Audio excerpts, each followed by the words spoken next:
Friendship, not role, is the context for hearing God's voice. We recognize the voice and listen to our friends. Just because I have a role of husband doesn't mean I listen to the voice of my wife. Just because I have the role of parent doesn't mean I listen to the voice of my kids. Role doesn't determine your ability or your willingness to listen. Relationship does. Jesus said, I no longer call you servants because a servant does not know what his master's business is. Instead, I have called you friends, for everything I have learned from my Father, I have made known to you. Jesus makes a distinction between role and relationship.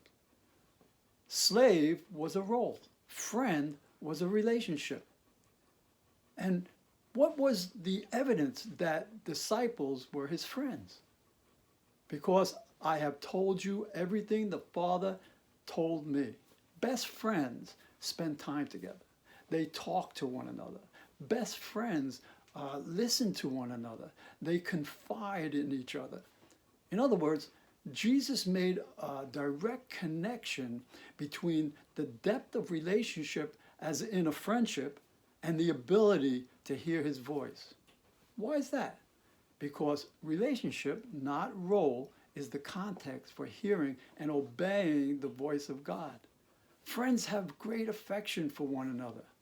It's love that opens the door to hear God, because love is at the very center of our relationship with him. Hearing Jesus' voice goes hand in hand with being a friend of his. So rather than mastering some technique to hear God's voice, try focusing on becoming the best friend you can possibly be with Jesus. According to Jesus, hearing and discerning his voice will naturally follow as a result of simply being his faithful friend and companion.